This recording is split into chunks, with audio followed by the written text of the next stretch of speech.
And good afternoon. It's 1 o'clock on Thursday afternoon, and welcome to Thursdays with Charlie, something new out of St. John the Baptist here in Laughlin, Nevada. Paradise, really. You know, we've all been concerned about the coronavirus, COVID-19, the quarantines we've been under for, it seems, so long. I was thinking there are still some people who are saying, this is really not that serious.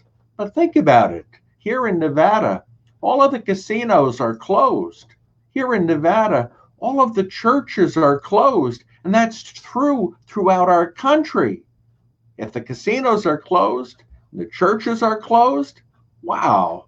This is serious. If heaven and hell agree on something, we're talking serious over here. And I've been noticing that a lot of my friends have been doing shows. I've been noticing that there are magic shows online. So I get to see great magic from my friends every day, coming out of Vegas, coming out of all sorts of places around the world. And that's pretty cool. There are people who are doing cooking shows. I get to watch amazing foods being prepared all around. And it looks so wonderful. And they make it so gorgeous on TV, on their videos that they're doing. And then there are people who are doing art. I get to see them doing artwork, teaching how to do art, how to do all sorts of things with paint and with crocheting. It's amazing. And then there are people who are doing comedy. I have friends who are comedians. They go on and they do wonderful comedy shows, and I get to watch them every day. This is really pretty cool. And then there are people doing crafts. I get to watch them doing artwork every day, doing amazing, beautiful things. And then there's even one friend who got up and he had an onion eating challenge. He took an onion, he peeled it, and he proceeded to bite into it to see how much onion he could eat in 1 minute.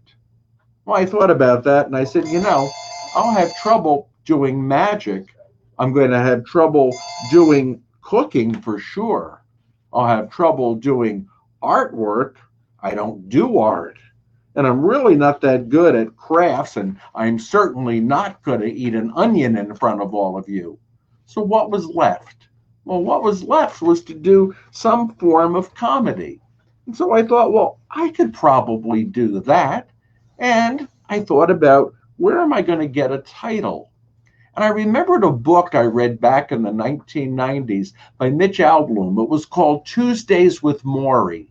And it detailed Tuesday afternoons spent with a beloved friend.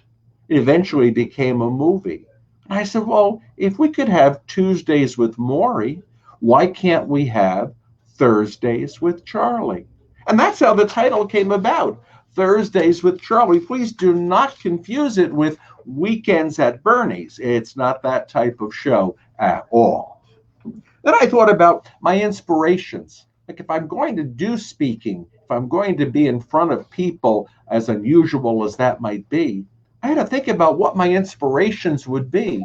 And so I went back and I found basically 5 inspirations for this in my life. The first goes back to my childhood. I was one of the people who grew up in the 1950s, and every Tuesday night I would watch Bishop Fulton Sheen on TV. His show would be on, I believe it was 8 o'clock at night, and the show was called Life is Worth Living. And every week, like much of America, I would watch that show. And I loved when Bishop Sheen came into the room in his flowing cape and his wonderful eyes staring at the camera. It was amazing. And then he had that blackboard, and he would write on the blackboard. And every time he went back to the blackboard, it was erased. And he was asked about it, and he said, well, that's my angel erasing it. I don't have a blackboard, and I don't have an angel erasing it, but Bishop Sheen still remains one of my models for putting the Catholic faith out there. He was really the first televangelist, and I look up to him so very much, and I hope he'll be canonized as a saint very, very soon. Then I thought, what are my other inspirations? Well, I used to watch Johnny Carson on TV, Johnny Carson on The Tonight Show, and I used to love his monologues and his comedy.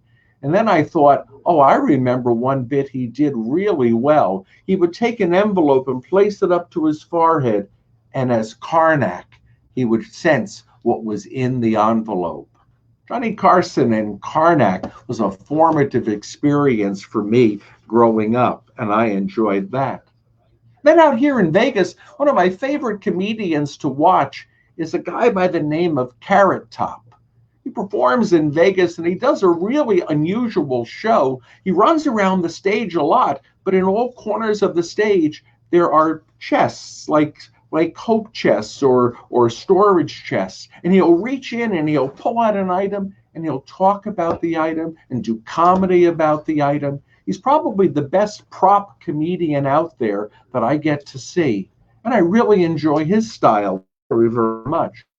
And of course, when I think of influences, I have to think of Mike Hammer and his Comedy Magic show up in Las Vegas. Mike Hammer does comedy magic in his show every night. He's amazing with his quick memory, his ability to remember who said what and when and where and who. It's amazing. And I love his magic as well. So Mike Hammer counts as one of the formative influences on me doing any form of public speaking. Then when I think back, two other guys come to mind, and probably you've heard of both of them. The first was a guy who was on 60 Minutes, and he was Andy Rooney. And Andy could take a story and start talking about it and get deeper and deeper into it. And you went right along with him as he told the story. And it usually had a beautiful ending to it, if not a surprise ending. The other one is a guy by the name of Garrison Keillor, who did the Prairie Home Companion. And Garrison Keillor on the Prairie Home Companion would weave wonderful stories about a mythical town, Lake Wobegon. And he would talk about the people. He would talk about the stores. He would talk about all of the things there. And so for storytelling, I go back to Garrison Keillor very, very readily. And then I thought, well, I really should get, if I'm going to do a show and it's going to be comedy and I'm going to try to be doing it regularly, I should have a theme song. But the problem with theme songs is the music is going to be copyrighted and I'm not going to be allowed to use it for publication on broadcasting. So where would I get an original theme song from? And I thought, and I remembered a website that I used to use a lot. I still use it sometimes. It's called Fiverr, Fivrr. It was originally named Fiverr because you go back to it and they would have people on there around the world who would be willing to do things for you for $5. They would write a song for you.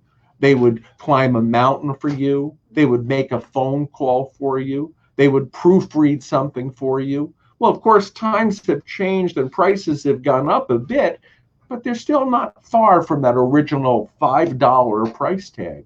So on Friday night, I go on Fiverr and I see, how can I find somebody who will write a jingle, a theme song for me? Well, there were hundreds of people on Fiverr willing to do it. And I narrowed it down to one guy. I seemed to like what he had up on his website.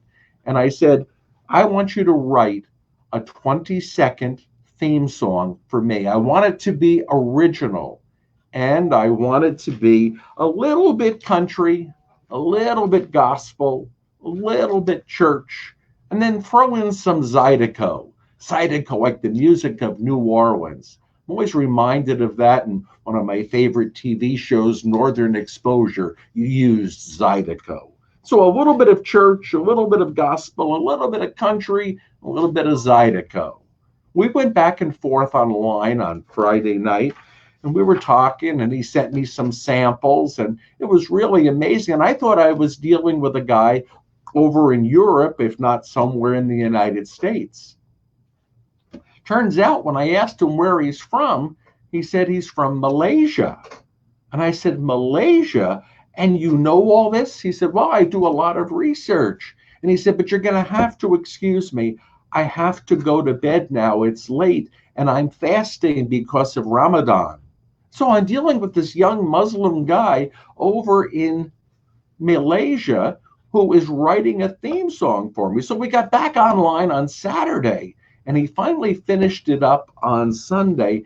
And when he gave me the final product, he texted to me. He said, I hope you like this. I have never written anything for a church before. And I listened to it, and you heard it at the beginning of the program. You'll hear it as the beginning of the program every week, and we'll probably try to throw it in a few other places too. It's really a cool melody, and it's got a little bit of country, a little bit of church, a little bit of gospel, a little bit of Zydeco in there. He said he couldn't find an accordion, so he used violin to play the accordion part in the Zydeco music. So I hope you like it. It's originally written by a young guy in Malaysia who's fasting for Ramadan and has never written anything for a church before. And then he texted me and he said, you know, since you purchased this from me, you can say that you wrote it. You could tell people you wrote it yourself. And I said to him, nobody would ever believe that I wrote that myself. They would believe that I was talking to a young Muslim guy in Malaysia who was fasting for Ramadan, who wrote this for me over a weekend, even though he had never written anything for a church before. Well, then I had to figure, what would I have for the setting? How would I set up this weekly gathering here in my office? And I said, well, I have to have some things handy. Well, the first thing, of course, because of the virus, I need to have a face mask handy. And so I have this really cool owl mask. You'll get seeing more of this and more of things like that throughout this virus time. Then, of course, I had to have some peeps have to be handy because everybody associates me with peeps. And who knows, maybe I'll pick it up and talk about it someday. I have peeps to have out here. And then, well, of course, fruitcake is something that everybody associates me with. And so the necessity of having a fruitcake, of course, I may want to speak about fruitcake someday. And I didn't want to put real bacon up here, but people have kindly given me a pack of bacon Band-Aids. In case I get a cut, I can cover it with something that looks like a strip of bacon. Well, that could be handy as well. And of course, with the COVID virus, I have to have some toilet paper handy, just in case I ever want to talk about that in terms of the virus. One other thing I keep on my desk, and I wanted to say a few words about, is I keep a hippopotamus on my desk. And people sometimes wonder why I keep a hippopotamus on my desk. I have owls here too. You all associate me with owls, but a hippopotamus? And I want to tell you that story in case you don't remember hearing it before. Years ago, there was a priest over in New Rochelle, New York, Father Benedict Rochelle. And Father Benedict had a TV show over in New York, and it was very popular. And he would invite people over to watch the taping of the show. And so I got invited one week, and I was a priest in New Jersey. I was very excited to be going over. And I got over there on a Sunday afternoon, and I go into the studio, and they put me right up in the front. And I'm sitting in the front, and I look on Father Rochelle's desk, and there's a hippopotamus, much like my hippopotamus. And I said to the stagehand, I said, why is there a hippopotamus on Father Rochelle's desk? And the stagehand looked at me and said, you're going to have to ask Father about that. And so when Father came on, he did a little intro to the show and thanked us all for being there. And he looked over at me and he said, do you have any questions for me, Father? And I said, yes, I do. And I think he was expecting something a little more religious. And I said, why do you have a hippopotamus on your desk? And he said, oh, that. I said, yes, that. Why do you have a hippopotamus on your desk? He says, I always have a hippopotamus on my desk. And I said, Why? And this is what he said to me. He said, I always have a hippopotamus on my desk because it reminds me of the Catholic Church. And I said, what? And he said, yeah, like a hippopotamus. It's large, it's ungainly, it moves very slowly, but it doesn't really want to hurt anybody. I always remembered that. I think that's a good image for our beautiful Catholic Church. And then I decided, well, if I'm going to be doing a weekly show, maybe I should have an outfit that's recognizable. And I said, well, red, white, and blue. What could be more recognizable? And of course, a little bit of a Southwest cross over here and a Western tie. I think I look pretty Western, pretty patriotic, and I think we're going to make that as one of the ongoing themes in the show. Then I figured, well, every week I should give you a little update on the parish and on our construction. And so I can give you a little update there.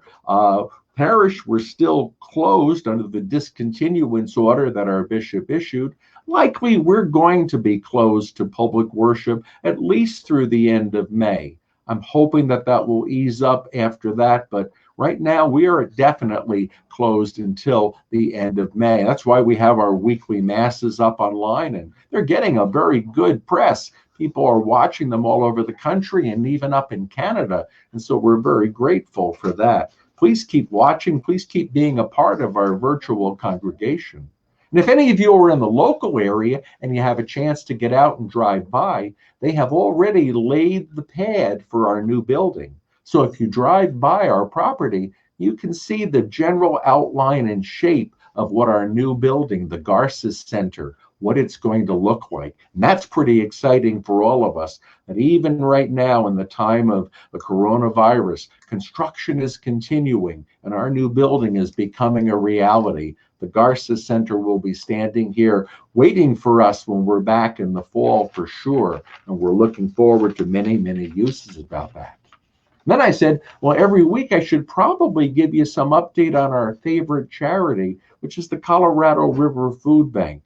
We try to funnel food and supplies to them because they have a great distribution system, not only for Laughlin, Nevada, but also for the whole tri-state area. People in need can go to them, and they're open from 9 a.m. until 3 p.m. each weekday, Monday through Friday, off of Laughlin Civic Drive, right over by Silver Rider.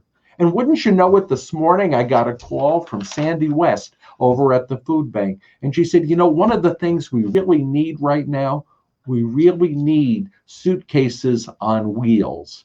So if anybody has a suitcase on wheels with a handle, easy for the homeless to carry their possessions about, to keep with them, the food bank would really appreciate those. So anytime between 9 and 3, Monday through Friday, over by Silver Rider on Laughlin Civic Drive, you can take care of the food bank. They can also use food and socks and just about anything else. They're a wonderful organization, and we certainly encourage your support for them. We try to funnel whatever we can over to them for support. And there should be every week some form of inspiration and some form of thought. You know, this is our 8th week of sending out the weekly letter from us to you. 8 weeks we have been doing this. I think the first month of the quarantine, stay at home order, whatever you want to call it, that was kind of a novelty. It was kind of fun. I can stay in my pajamas all day. It's pretty cool. Second month of the quarantine, it's more developed into a sense of boredom. Well, what am I going to do? I can't live in my pajamas. I have to get something done. What can I be doing? And people are funneling that into maybe some housework, some crafts, maybe some TV, whatever. You're trying to fill the space.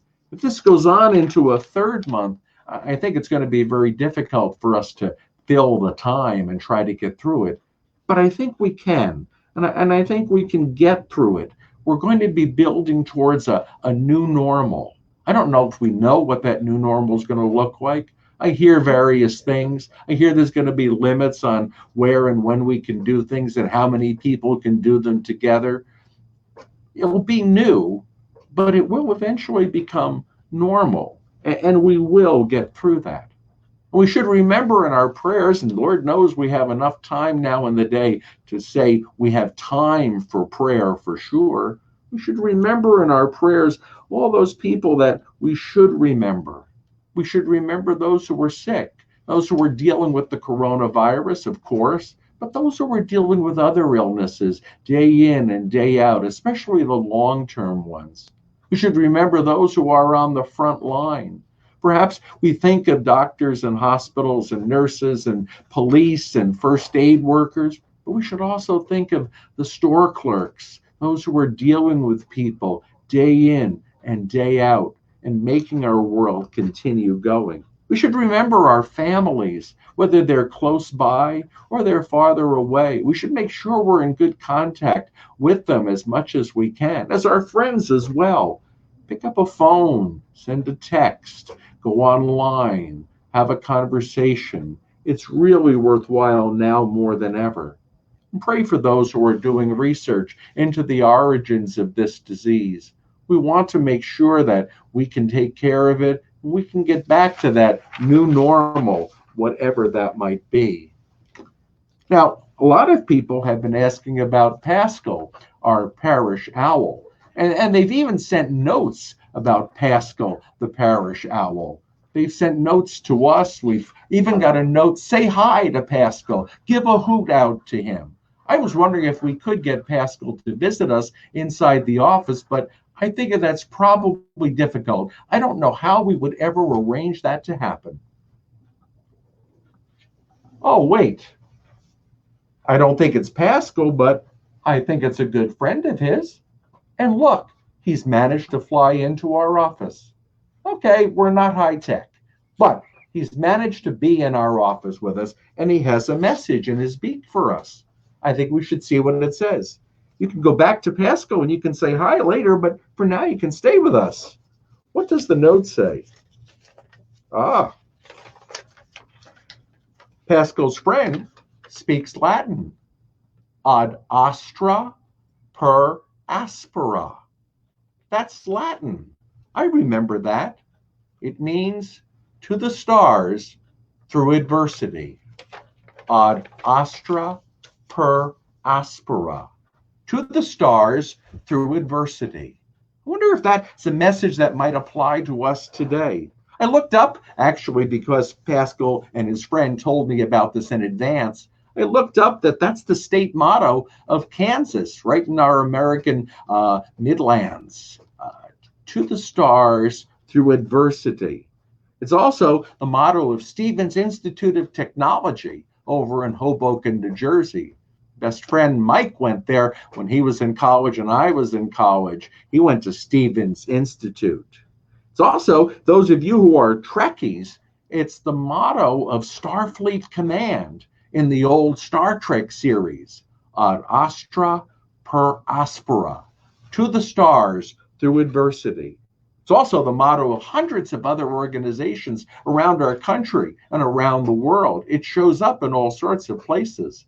And also, I should mention, it's on the monument to the Apollo 1 astronauts, those 3 astronauts who died on the launch pad in a horrible fire of Apollo 1 back in 1967, more than 50 years ago. As tragic as that was, out of that fire and out of that whole program came our modern space program and the continuing success in putting America into space. We've talked about a lot of things. We've said a lot of things. I hope I've given you a taste for what we can maybe do with this show in the coming weeks. I hope we can enjoy it together. It's a little extra time. I invite you to join us as our virtual congregation on Sundays at noon or afternoon, depending on when you can watch. It's on our website, laughlincatholic.com, on YouTube, and you can check out Facebook. We have a new page up there, a Laughlin Catholic on Facebook, which is where you're probably viewing this program today. We have other things planned. Hopefully there'll be some magic in the show in weeks to come, maybe some surprise guests, maybe a little bit of storytelling, maybe some prop comedy of pulling things out of boxes and just talking about them to you. Whatever, it's a chance to get together. One one more chance during the week. If I leave you, I'd like to leave you with that message that Pascal's friend brought to us. Ad astra per aspera. To the stars through adversity. We're going to get through this. We're going to make it. So God love you, and go out there and be awesome. God bless.